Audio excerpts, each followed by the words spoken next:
A small group of friends was staying with Ben's friend, Jack Aldwich, in a charming old house he had bought in a coastal Norfolk village.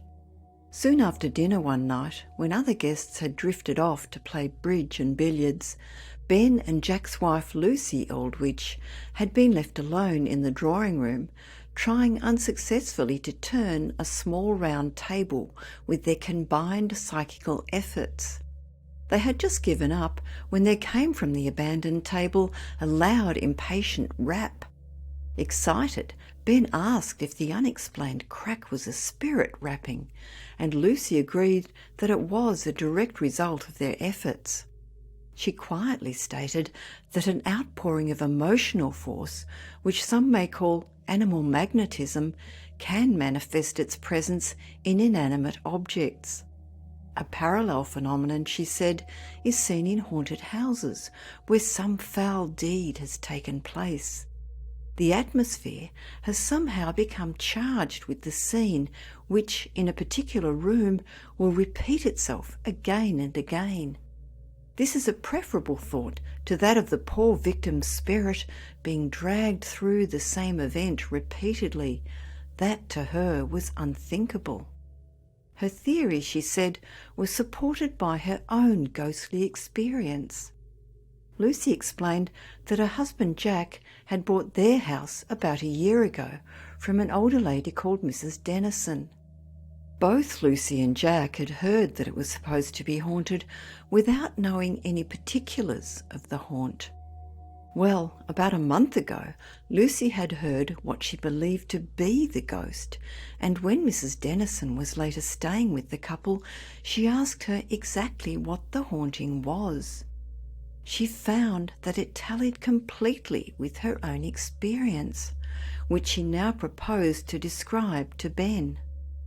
A month ago, Jack was away for a few days, and Lucy remained in the house alone.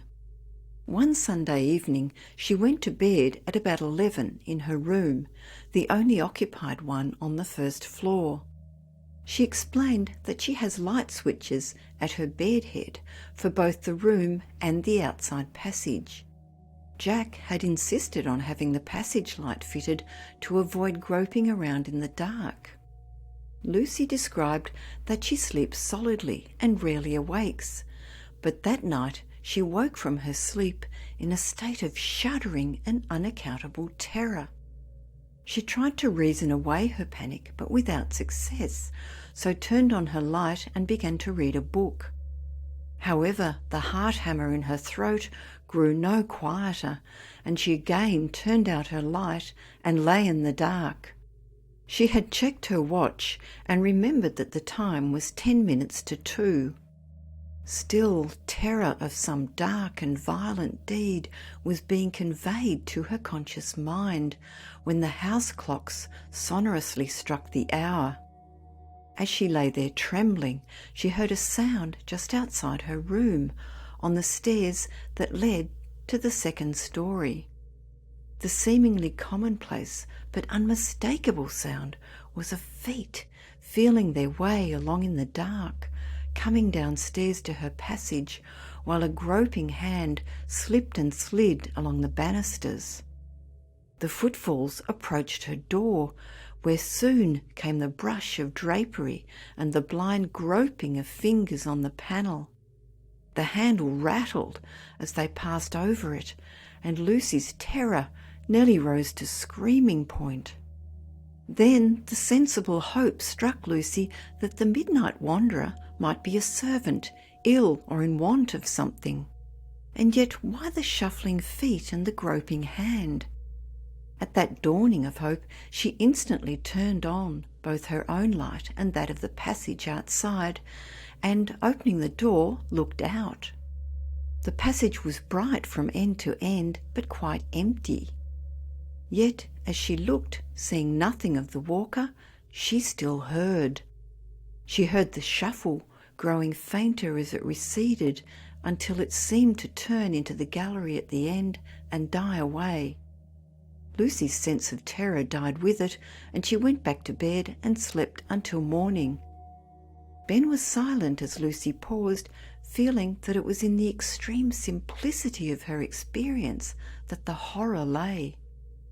She immediately went on to what she called its explanation, what Mrs. Dennison had told her about the supposed haunting of the house.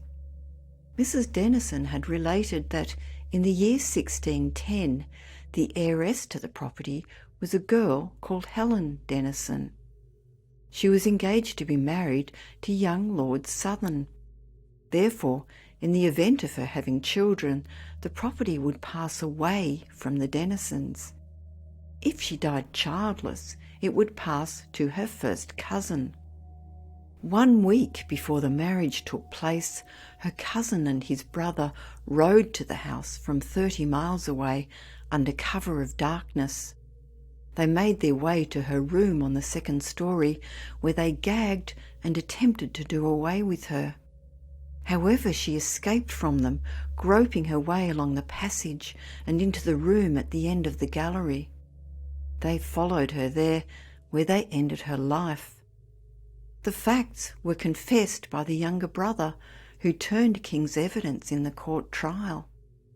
Mrs. Dennison had told Lucy that Helen's ghost had never been seen, but was occasionally heard coming downstairs or going along the passage. It was only heard between the hours of 2 and 3 in the morning, the hour during which the murder took place. By now, Lucy had heard it several times, but was no longer frightened by it. It was fear of the unknown that had caused her terror. Her new knowledge also supported her theory. The poor girl had felt her way along the passage in the despair of agonised terror, hearing the footsteps of her assailants gaining on her as she groped along her lost way. The waves of that terrible brainstorm raging within her impressed themselves in some subtle yet physical manner on the place, leaving a permanent supernatural mark. Lucy seemed to sense Ben's scepticism of her account and explanation. She asked if he disbelieved the whole thing, would he like to be moved to a room along the pathway of that poor harmless walker. Ben got up and said, "Thank you," but he was very comfortable where he was.